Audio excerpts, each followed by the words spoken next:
I didn't fight with guns. I fought by keeping memories alive. Even now, when the kettle whistles on the stove, a thin, rising note like a child's voice calling from another room, I think of paper. Not the crisp kind from new notebooks, nor the smooth, expensive parchment my teacher once showed us, imported from France before the borders slammed shut. No, I think of the paper that smelled of sawdust and damp wool, the kind we folded into corners of our coats to muffle the rustle as we passed it hand to hand through the corridors of what used to be at school and later became a kind of tomb with windows. My name is Yue. I was 14 when the walls went up around us. Not brick walls, those came later, but walls of silence, fear, and the unbearable weight of knowing you were no longer seen as human. In Warsaw, the sky turned a different color after the Germans arrived. It wasn't gray, exactly, more like the pale underside of a dead leaf, drained of warmth, pressing down on everything. You learned not to look up for too long. It made your chest ache. Before the war, I loved the sound rain made hitting the slate roof of our classroom. It was a soft drumming, like someone gently tapping their fingers on a table while thinking. Sister Malgorzata would pause mid-sentence whenever it rained, just to let us listen. "Pay attention," she'd say, smiling faintly, her glasses slipping down her nose. "God speaks in many tongues even through water." She never raised her voice. Not even when the soldiers first marched past the school gates, boots clattering like metal teeth on stone. She just closed the shutters a little tighter and kept teaching, as if knowledge could be a shield. But knowledge couldn't stop the lists, or the trucks, or the way people began to disappear from their own doorsteps, like ink fading from a page left too long in the sun. The diaries started as a class project. "Write what you see," Sister Malgorzata told us one spring morning, sunlight slicing through the dust motes in the air. "Not what you're told to see. What your eyes tell you is true." It sounded simple then, almost silly. We were children. What could we possibly witness that mattered? Yet we wrote. We wrote about the baker who gave his last loaf to a widow with 3 boys. We wrote about the cobbler who fixed shoes for free if you brought him news from the other side of the ghetto wall. We wrote about the way Mrs. Lewin tucked a sprig of dried lavender into her hair every Sunday. Just in case, she'd whisper, "Someone remembers how to be kind."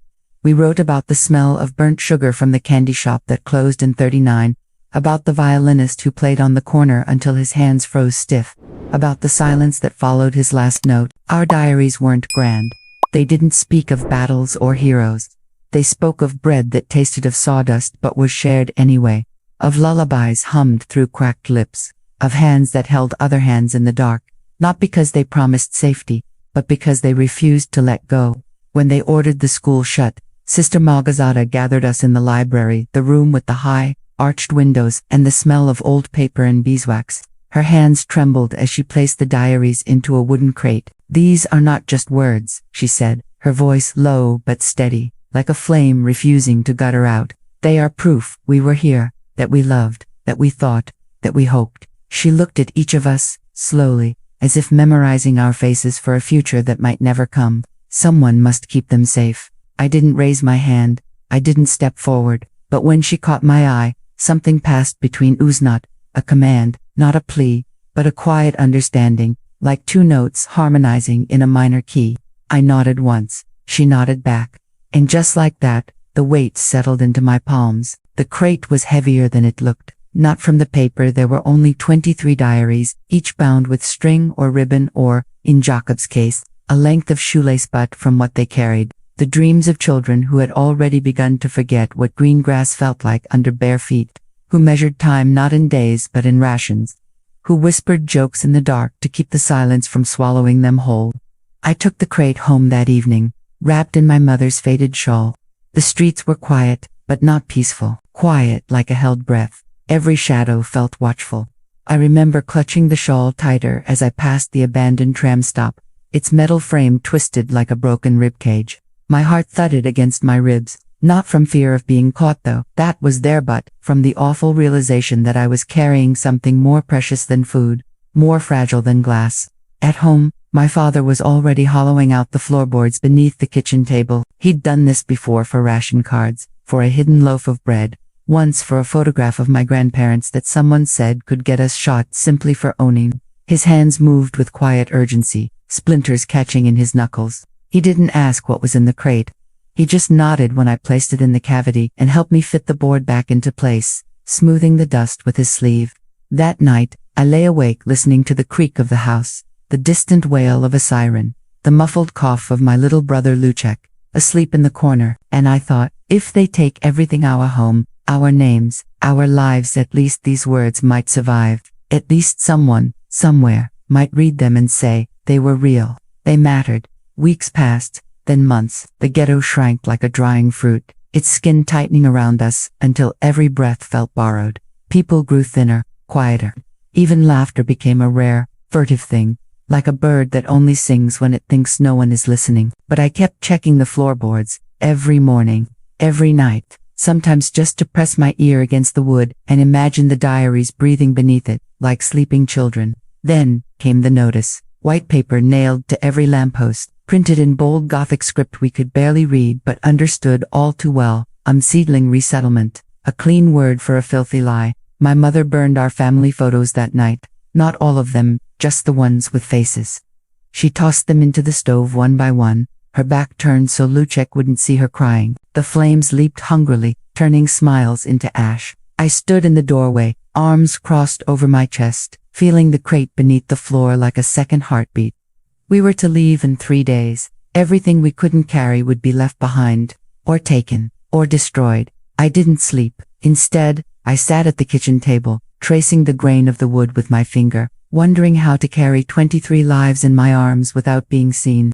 I thought of Sister Malgorzata, of Jacob, who'd written about his dog Birek in every entry, even after Birek had been gone for 2 winters, of Inya, who described the taste of strawberries like it was a memory from another lifetime. Their voices lived in those pages, and I couldn't let them vanish. On the second night, an idea came not like a thunderclap, but like a slow seep of light under a closed door. I remembered the old bakery on Nowolipki Street, its cellar unused since the ovens stopped burning. The owner, Pan Kowalski, had been kind to us once, slipping my father a stale roll when the queues grew too long. He'd vanished months ago, but the cellar remained locked, its door hidden behind a collapsed stack of crates. At dawn, while my parents packed what little we owned into a single suitcase, I slipped out, with the crate wrapped in burlap. The streets were hushed, the air thick with the smell of wet brick and something sour rotten potatoes, maybe, or despair. My boots made no sound on the cobblestones. I moved like a shadow, hugging the walls, eyes darting for uniforms. The bakery was just as I remembered it. The cellar door was warped but unlocked. Inside, the darkness was cool and smelled of yeast and earth. I laid the crate in the farthest corner, behind a pile of broken sacks, and covered it with a tarp. Then I did something foolish, something only a child would do. I whispered each name, aloud in ear. Jacob Marek. Soshan touched the lid of the crate, like a promise. I don't know if anyone ever found it. I like to believe they did, that somewhere, in some archive or attic, those diaries sit waiting to be opened, their pages still holding the warmth of small hands and the stubborn hope that someone would care enough to read them. We were loaded onto the train 3 days later. Cattle cars, no windows, just slats of wood and the stench of unwashed bodies and fear. Luchek clung to my side, his fingers digging into my coat. My mother hummed a lullaby under her breath, the same one she'd sung to me as a baby, and I closed my eyes, not to sleep, but to remember the weight of paper in my arms, the sound of rain on slate, the way Sister Malgorzata's glasses caught the light when she smiled. I didn't fight with guns, but I carried 23 hearts into that train car, and in the dark, I kept them alive as long as I could. The train didn't move for hours, it just sat on the tracks like a wounded animal, breathing steam and silence. Inside the carriage, the air thickened with every breath, hot, damp, sour with sweat and the quiet weeping of women who'd already lost more than they could name. Luchek pressed his face into my coat, his small body trembling like a leaf caught in a draft. I held him close, one hand cradling the back of his head, the other gripping the strap of my satchel, empty now, but still smelling faintly of ink and sawdust, a ghost of the diaries I'd left behind. I kept my eyes closed, not because I was tired, but because behind my lids, I could still see the classroom, sunlight falling in rectangles on the floor, Sister Malgorzata tapping her chalk against the blackboard, saying, "A fact without a feeling is a skeleton without skin."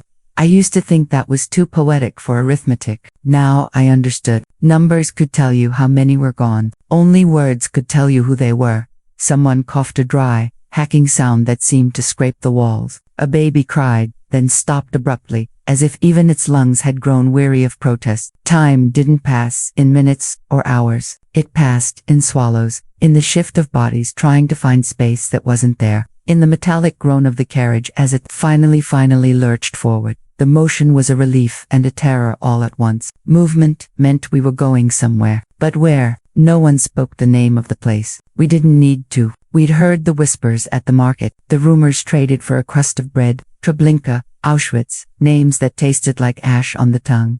The train rattled through the countryside. I once knew fields that had shimmered gold in summer, forests where my father used to take us mushrooming in autumn. But I couldn't see any of it. The slats in the walls were too narrow, too high. All I saw was shadow and the occasional glint of daylight slicing through like a blade. Still, I imagined the trees watching us pass. I hoped they remembered us. Lucek fell asleep eventually, his breath warm against my collarbone. I envied him that escape. Sleep was a country I couldn't enter. Every time I drifted, a noise would jerk me awake, the screech of brakes, a shout from the guards, the low murmur of someone reciting a prayer under their breath. I began to collect those sounds, like pebbles in my pocket. The lisp in Mrs. Baraska's, the way old Mr. Fenichel hummed a fragment of Chopin when he thought no one was listening. Fragments, that's all we were now. Fragments waiting to be swept away. The train stopped again near dusk. Not at a station. There were no platforms, no signs, just the stretch of rail cutting through flat, empty land. Then came the barking dogs, sharp, snarling barks that made Lucek stir, his eyes fluttering open in panic. I pressed a finger to his lips. I whispered, just breathe. The doors slid open with a shriek of rusted metal. Cold air rushed in, carrying the smell of pine and something else, something chemical, sharp, like bleach left too long in the sun. Uniformed men stood on the platform, faces blank as stone, voices barking orders in a language that turned syllables into weapons. Rouse, alley rouse. We stumbled out, blinking in the gray light. The ground was frozen, hard as bone beneath my thin shoes. My mother clutched our single suitcase like a talisman. My father's face was pale, his jaw set, but his eyes kept darting not to the guards, but to us, to me, to Lucek, as if memorizing our shapes before they were taken from him. They separated us quickly, not with drama, not with shouting, just a flick of a gloved hand. Women and children to the left, men to the right. No explanation, no farewell. My father reached for my mother's hand, but a guard shoved him back with the butt of his rifle. The sound it made, wood on wool, not flesh, was somehow worse. It was impersonal, efficient. I held Lucek's hand as we shuffled forward, joining a river of people flowing toward a distant building crowned with smoke. Not the black, oily smoke of factories, but a thin, white plume that curled into the sky like a question no one dared ask. My throat tightened. I thought of the diaries again. Had the tarp held? Had the rain seeped in? Would the pages curl like dead leaves? We were herded into a long shed, walls lined with wooden benches. A woman with a shaved head and a gray dress handed us rough towels and bars of soap that smelled of lye and nothing else. Wash, she said, her voice flat, eyes fixed on the floor. Quickly. The room beyond was tiled, cold, with showerheads dangling from the ceiling like strange fruit. I clutched Lucek's hand tighter. He was shaking. So was I, but I forced my voice to stay calm. It'll be warm, I lied, like bath night at home. We undressed in silence. The air bit at my skin. I wrapped Lucek in his towel first, tucking it under his chin like our mother used to. Then I took mine, folding it tightly around myself, as if fabric could shield us from what was coming. The water, when it came, was tepid, not hot, not cold, just water. I almost laughed, a small, broken sound from relief, but I didn't let it out. Instead, I washed Lucek's hair, gently, as if he were still 3 and afraid of soap in his eyes. He leaned into my touch, trusting me completely. That trust was heavier than any crate. Afterward, they gave us uniforms, stiff, shapeless things, striped in gray and blue. No names, just numbers stitched roughly over the heart. Mine was 48,721. Lucek's was too big for his small frame, the sleeves swallowing his hands. He looked like a child playing dress-up in a world that had forgotten how to play. They marched us to barracks long, Low buildings smelling of damp straw and urine, bunk beds stacked 3 high, straw mattresses thin as hope. We shared a lower berth. My mother found us an hour later, her hair shorn, her eyes hollow, but still hers. She didn't cry. She just reached out and smoothed Lucek's blanket, then tucked a piece of black bread into my pocket when the guard wasn't looking. That night, as Lucek slept curled against me, I lay awake listening to the symphony of this new world, snores, coughs, the occasional SOB, muffled into a pillow, the distant howl of wind through barbed wire, and beneath it all, a silence so deep it hummed. I missed paper, not for writing there was nothing left to say but for the simple act of turning a page, the soft whisper of it, the way it held your thoughts without judgment. Here, thoughts were dangerous, hope was dangerous, even memory could be a liability if it made you soft. But I couldn't let go, not of the diaries, not of the classroom, not of Sister Malgorzatta's quiet belief that truth mattered, even when no one was listening. So I began to write in my mind, not with ink, with breath. I composed entries as I walked to the latrine at dawn, as I stood in line for soup that tasted of nothing, as I watched my mother's hands grow thinner, her knuckles like river stones under skin. I wrote about the woman who shared her crust with a stranger, about the boy who drew stars in the frost on the window pane, about Lucek's laugh, the real one, the one from before, cooing in my dreams like a bell I could never quite reach. These were my secret diaries now, invisible, unburnable, unconfiscatable. One afternoon, while sorting buttons in the textile shed, a pointless task meant to mimic usefulness, I found a scrap of paper tucked inside a torn coat lining, just a corner, yellowed, with 3 words in pencil. I am here. I slipped it into my sleeve, heart pounding. Later, in the barracks, I pressed it into my mother's palm. She didn't speak, but her fingers closed around it, and for a moment, her eyes softened, as if remembering a language she'd almost forgotten.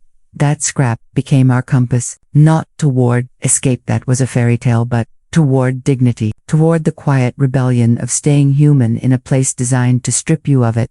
Weeks blurred into a rhythm of survival. Roll call at dawn, work until dusk, thin soup, colder nights. Lucek grew quieter, his eyes too old for his face, but sometimes, when the guards weren't looking, he'd press his forehead to mine and whisper, "Tell me about the rain on the roof," and I'd describe it in detail, the sound, the smell, the way the light changed when clouds gathered. I'd tell him about Sister Malgorzatta's smile, about Jacob's shoelace binding, about the lavender in Mrs. Lewin's hair, and in those moments, the barracks would fade, and we'd be back in the classroom, safe in the cathedral of ordinary things.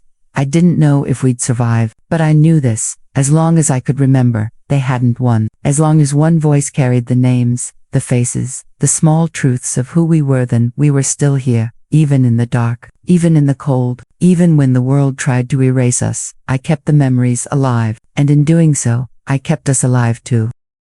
Winter came not with snow, but with a silence so complete it felt like the sky had stopped breathing. The cold didn't just bite into bones, into thoughts, into the spaces between heartbeats. Frost bloomed on the inside of the barracks windows, delicate as lace, cruel as a promise. We woke each morning to ice on our eyelashes, to breath that hung in the air like ghosts refusing to leave. Lucek began to cough, not the dry tickle from before, but a deeper sound, wet and hollow, like water draining from a well that had run dry. My mother pressed her palm to his forehead each night, her lips moving in soundless prayer. She never said the word fever. We didn't need to name it. We saw it in the way his eyes dulled, in how he leaned into me more, as if his own body had become too heavy to carry alone. I gave him my extra ration of bread. He tried to refuse, pushing it back with fingers already turning blue at the tips. "You need it," he whispered. "So do you," I said, tucking it into his hand and closing his fingers around it. "Eat for me,"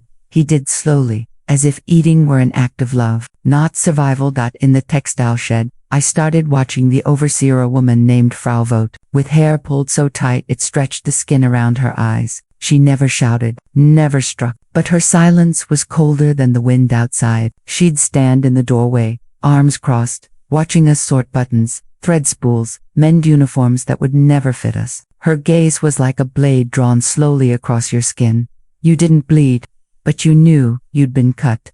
One day, I noticed her pause by the bin where we discarded torn lines. She picked up a scrap, just a sliver of cloth with a smudged pencil mark, and stared at it. My stomach clenched, but she didn't react, just dropped it back in, turned on her heel, and walked away. I didn't breathe again until roll call.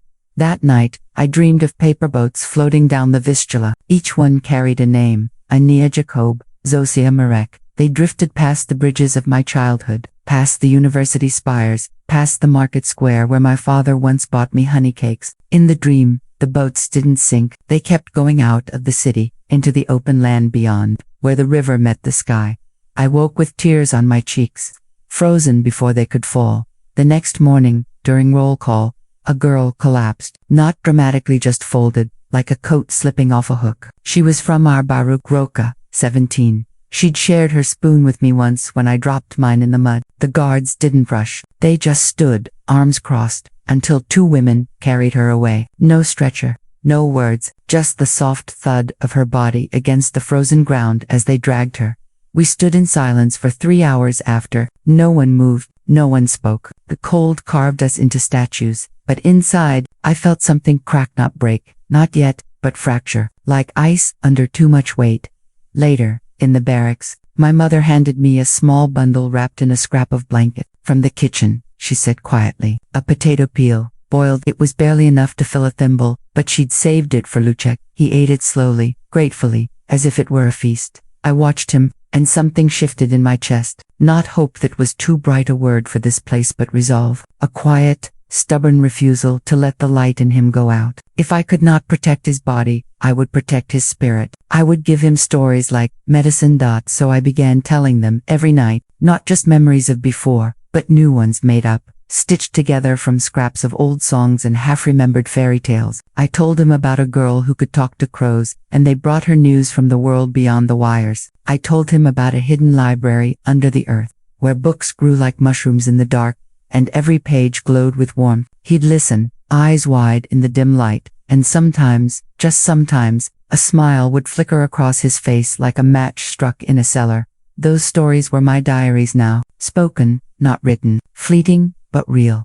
One afternoon, while sorting spools of thread, I found a pencil stub tucked inside a spool of gray wool, so short it barely fit between two fingers. My hands trembled as I palmed it. That night, by the sliver of moonlight slipping through the window, I pressed it to the inside of my wooden bowl, the one I ate from, washed, used every day, and wrote a single line: we were here. Not my name, not a date, just those 3 words, carved into the grain. If I vanished, maybe someone would find it. Maybe they'd understand. Luczek saw me. He didn't speak, but the next night, he pressed his own bowl into my hands. On the inside, scratched with a nail or a button's edge, were 3 more words: I remember you. I cried, then quietly, into my blanket, because in that moment, I saw what Sister Malgorzata had meant. Memory wasn't just about preserving the past. It was about weaving a thread between souls, so that even if one was lost, the other could carry the weight. Spring didn't arrive so much as announce itself with a shift in the windless bite. More breath. The frost on the windows began to melt, tracing slow paths down the glass like tears remembering how to fall. But hope was dangerous. We'd learned that, so we didn't speak of thaw. We just noticed the mud outside grew deeper, the air less sharp, and said nothing. Then came the selections. They happened without warning. One afternoon, instead of marching us to work, they lined us up in the yard. Frau Vogt stood with 2 SS officers, clipboard in hand. One by one, they pointed, left, right, no explanation, no appeal. My mother was sent to the left, Luczek and I to the right. I didn't understand at first. The left group looked stronger, healthier. My mother had gained a little weight from extra kitchen scraps. She looked almost like herself again. But when I saw the truck waiting down the road, I knew. You, she called, breaking rank for just a second, just long enough to press something into my hand. A button. Small, Mother of Youth, with a tiny chip on one edge. From her coat, the one she wore the day the walls went up. Then she was gone. Swallowed by the line moving toward the truck. I stood frozen, the button clenched in my fist, its edges biting into my palm. Luczek tugged at my sleeve. Where's Mama going? I couldn't answer. Not with truth, so I lied gently. To help in another camp. She'll find us again. He nodded, trusting, always trusting. That night, I carved her name into my bowl. Next to "we were here," and beneath it, a single word. Wait. Days blurred. Lucek's cough worsened. He slept more than he woke. When he did open his eyes, they were glassy, distant. I sang to him lullabies my mother used to sing, fragments of hymns from school, nonsense rhymes about dancing mice and moonlit cats. He'd smile faintly, then drift off again. One morning, he didn't wake. I held him for hours, long after the barracks emptied for roll call. I smoothed his hair, whispered his name, pressed my forehead to his until my neck ached. His skin was cool, but not cold, not yet, as if he were just sleeping in another room, and I could still reach him if I called loud enough. But I didn't call. I knew better. When the guards came to collect him, I handed over his bowl. "He wanted you to have it," I said, voice steady, eyes dry. The guard took it without looking, tossed it onto the cart with the others. But I saw him slip it under his coat when no one was watching. Maybe he had a sister. Maybe he remembered being a boy once. Or maybe he just recognized grief when he saw it. Alone in the barrack that night, I traced the words on my own bowl with my finger. "We were here. I remember you, Helena." Wait. The moon was full. It poured through the window like liquid silver, pooling on the floorboards. For the first time in months, I felt a strange peace, not joy, not relief, but the quiet clarity that comes when you've lost everything but your purpose. I had no diaries, no crate, no classroom, but I had memory, and memory, I realized, was not a thing to be hidden. It was a light to be carried. So I stood, I walked to the door, I looked up at the sky, not the gray prison sky of the camp, but the endless, star-strewn dark that belonged to no one and everyone. And I whispered, not to God, not to the wind, but to the future. Remember us, not as victims, not as numbers, but as people who loved, who hoped, who wrote about rain and lavender, and the taste of strawberries in summer. I didn't fight with guns, but I would survive. And if I did, I would tell their stories, not with anger, not with tears, but with truth, soft and unbreakable as paper in the hands of a child, because someone had to.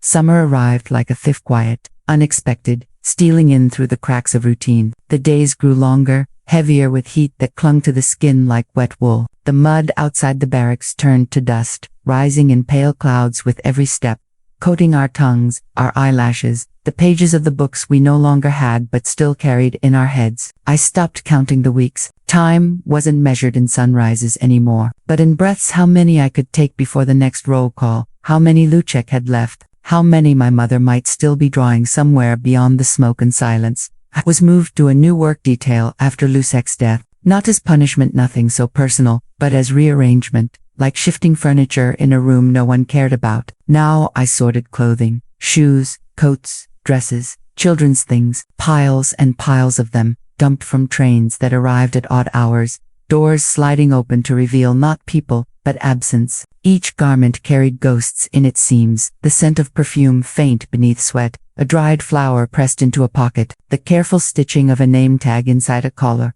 Malka, Samuel, Basia. I'd whisper the names as I folded, as if speaking them could keep the owners from dissolving entirely. One afternoon, I found a child's dress, blue cotton, faded, with tiny embroidered daisies along the hem. It was Lucek-sized. My hands froze. For a moment, I saw him in it, spinning in the sunlit yard of our old building, laughing as my mother pretended to chase him. The memory was so vivid it stole my breath. I pressed the dress to my chest, just for a second, before placing it in the bin for mending. That night, I dreamed of daisies growing through cracks in the barracks floor, white petals opening toward a sky with no wires.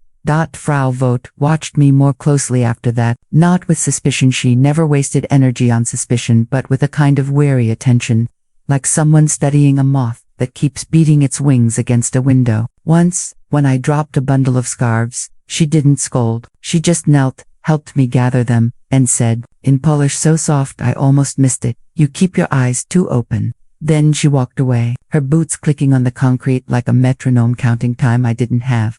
I didn't know what to make of it. Kindness here was a currency more dangerous than contraband, but I began to notice small things, an extra spoonful of soup left near my place at the table, a thicker blanket draped over my bunk when I returned from night shift, the way she never reported the tiny carvings I'd started making on the legs of the workbenches, stars, birds, initials. Perhaps she saw in me the daughter she'd lost. Or perhaps she simply remembered what it meant to be human before the war turned people into instruments or obstacles. I never asked. Some silences are safer than answers. Letters began to circulate, not real ones, not with stamps or addresses, but whispered messages passed hand to hand in the latrine line or under the table during meals. Rumors of uprisings in other camps, of partisans moving through the forests, of a war that, impossibly, might one day end. I didn't believe them, not fully, but I let them settle in my bones like seeds waiting for rain. Hope wasn't something I could afford, but I could borrow it, just for a moment, like a coat on a cold night.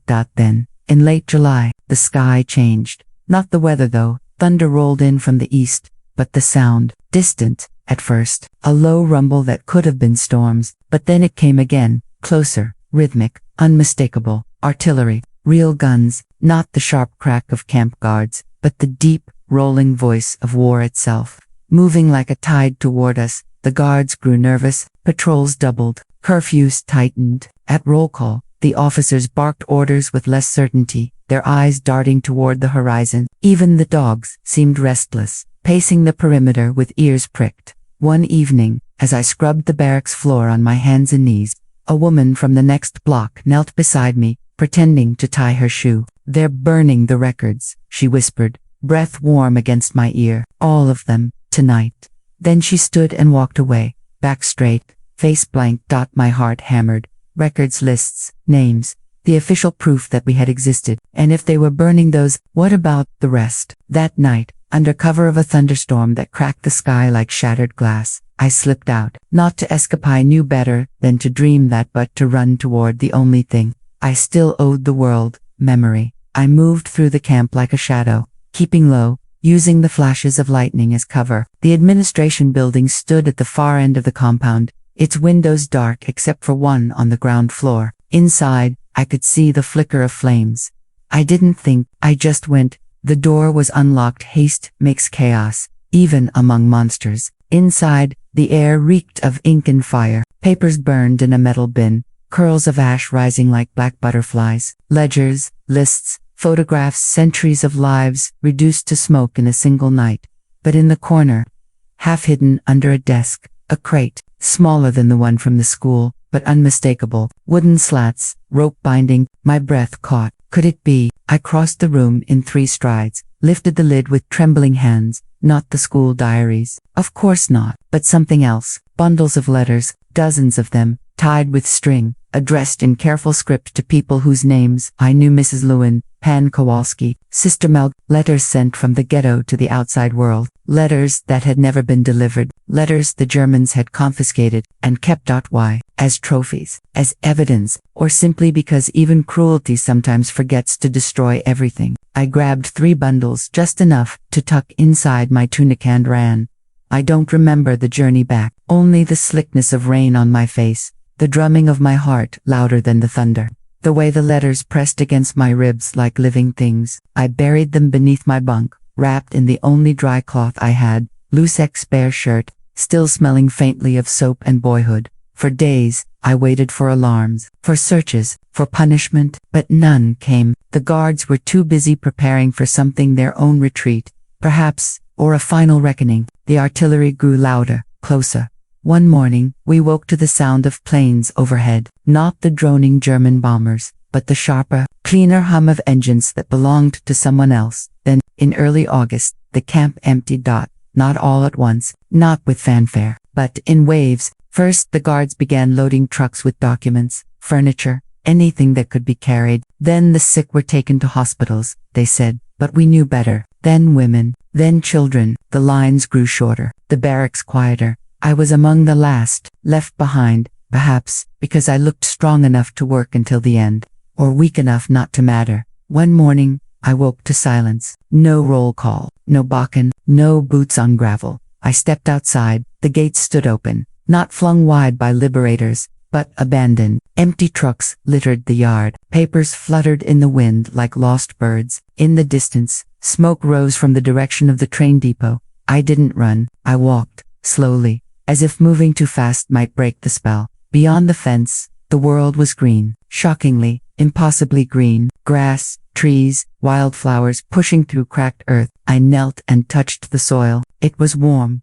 real. For the first time in years, I was alone, truly alone. No orders, no lists, no one watching. And in that silence, the weight of everything I carried nearly crushed me. I returned to the barracks not to take anything, but to leave something behind. In the dust of the floor, using my finger, I wrote, UA was here, Lucek was here, Helena was here. Then I added the names from the letters, Ania, Jacob, Zosia, Marek, Mrs. Lewin. I wrote until my hand ached, until the list stretched across the floor like a bridge. When I stood, my legs trembled, not from weakness, from the enormity of being free. But freedom, I quickly learned, was not a place. It was a question. Where do you go when your home is rubble, when your family is ash, when your city no longer recognizes your face? I walked toward Warsaw. Not because I expected to find anything, only because it was the direction my feet remembered. The road was littered with debris, broken wagons, burnt-out cars, photographs floating in puddles. Once, I passed a child's shoe, bright red, lying in the middle of the road like an accusation. I picked it up, carried it for a mile, then buried it under a birch tree, a small grave for a small life.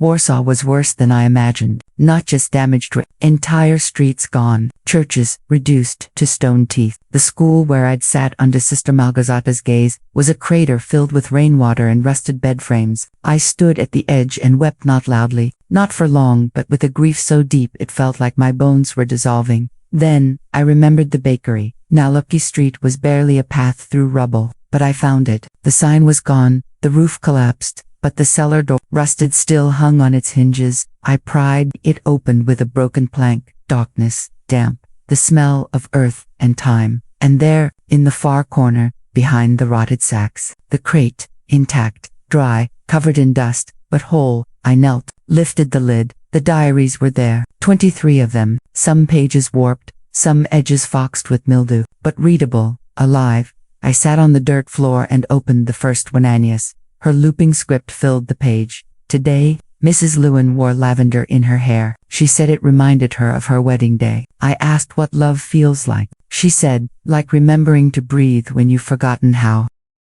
I read until the light faded. Then, I gathered the crate in my arms and carried it into the ruined city, cradling it like a child. I didn't know where I was going, but I knew why, because someone had to remember, and I was still here. Warsaw, in the autumn of 45, didn't feel like a city waking. It felt like a body learning to breathe again after being held underwater for years. The air was thin, sharp with ash and wet plaster, but beneath it and stubborn was the scent of bread baking, of wood smoke, of life insisting on itself. I walked through streets I barely recognized, past walls scribbled with chalk, names searching for Jan Kowalski. Last seen Gisi. Contact Ula. Dwiga 17. Each one a quiet scream made legible. People moved like ghosts with calloused hands, hollow-eyed but rebuilding, brick by brick, word by word. I carried the crate everywhere. It grew lighter with time, or perhaps my arms grew stronger. I slept with it beside my pallet, in the temporary shelter set up in what had been a theateros of cots, where people whispered in the dark, not of what they'd lost, but of what they might find. A cousin, a brother, a photograph, a locket, a name written in a registry somewhere beyond the border. One morning, an old man with a cane and a patched coat stopped me near the ruins of the great synagogue. "You're the girl with the books," he said, not unkindly. His voice was rough, like stones grating together. "They say you saved them from the school." I nodded, clutching the crate tighter.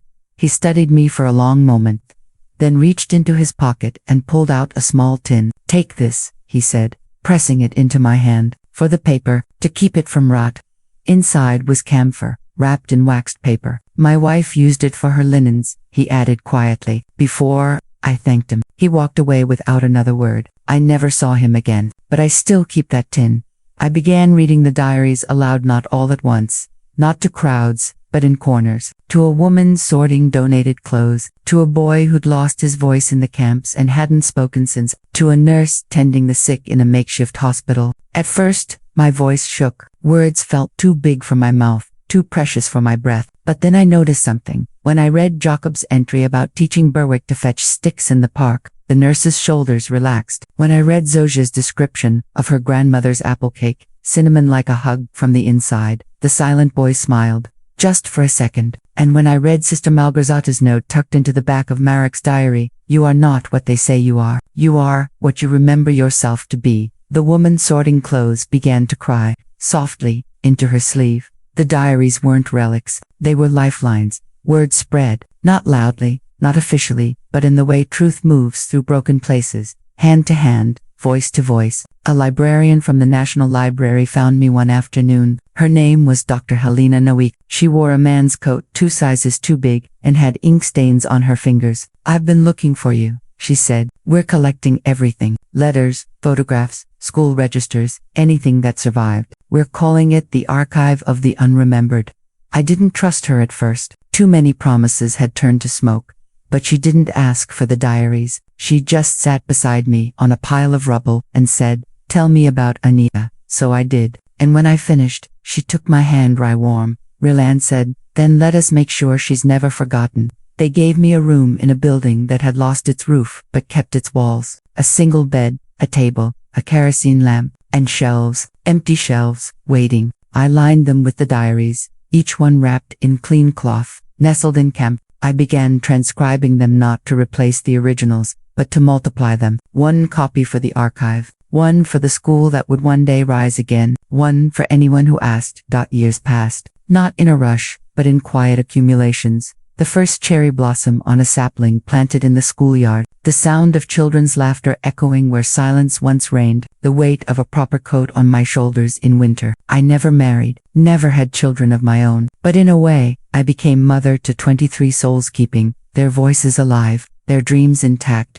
their humanity unburned. Sometimes, on clear nights, I walk to the rebuilt school. It's not the same building, nothing ever is, but the windows face the same direction. And when the rain falls, it sounds just like before. I sit on the steps and read aloud from a different diary each time. No audience, just the sky, the trees, the ghosts who are not ghosts but presences, woven into the fabric of this place. People ask me if I feel anger, if I dream of justice. I tell them, justice is a courtroom, memory is a hearth.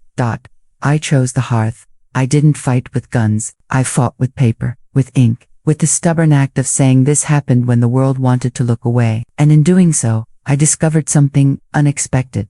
That survival isn't just about staying alive, it's about making sure the dead are not buried twice, once in earth, once in silence. Today, the diaries live in a climate-controlled vault at the National Library. Scholars study them, students read them, but sometimes, on gray afternoons when the light slants just so, I'll slip into the reading room, request Ania's volume, and trace her handwriting with my finger. The page is cool, smooth, faintly fragrant with time and care, and for a moment, I'm 14 again, sitting in a sunlit classroom, listening to rain on the roof, believing that words could be enough. They were, they are. I often think of Luchek not as he was at the end, but as he was before, running through puddles, laughing as he splashed me, his hair wet and wild, shouting, "Catch me if you can, you all." I never could. But I kept his voice, and that, in the end, was how I caught him. Now, when I speak to school children, tall, bright-eyed, impossibly alive in their crisp uniforms, I don't tell them about the camps, not in detail. They'll learn that soon enough, from textbooks and films and the weight of history. Instead, I tell them about Mrs. Lewin's lavender, about Jacob's shoelace binding, about the way Sister Malgorzata paused when it rained, just to let us listen. Memory isn't about the grand moments, I tell them, holding up Ania's diary. It's about the small truths that prove we were human, that we loved, that we hoped, even when hope made no sense. I pause, let the silence settle. Your job, I say gently, is not to remember the horror. Your job is to protect the ordinary, the quiet acts of kindness, the shared bread, the whispered joke in the dark, because those are the things they try to erase first, and those are the things that, if kept alive, can rebuild the world. Then I hand the diary to a girl in the front row, usually one who looks a little shy, a little uncertain, like I once was, and say, "Would you read the next part?" She always does. Her voice is clear, trembling just slightly, and as she reads, I close my eyes and hear not just her, but 23 others, rising like birds from the page, flying into the light. I didn't fight with guns, but I won. Not with victory, but with witness. And sometimes, that is enough.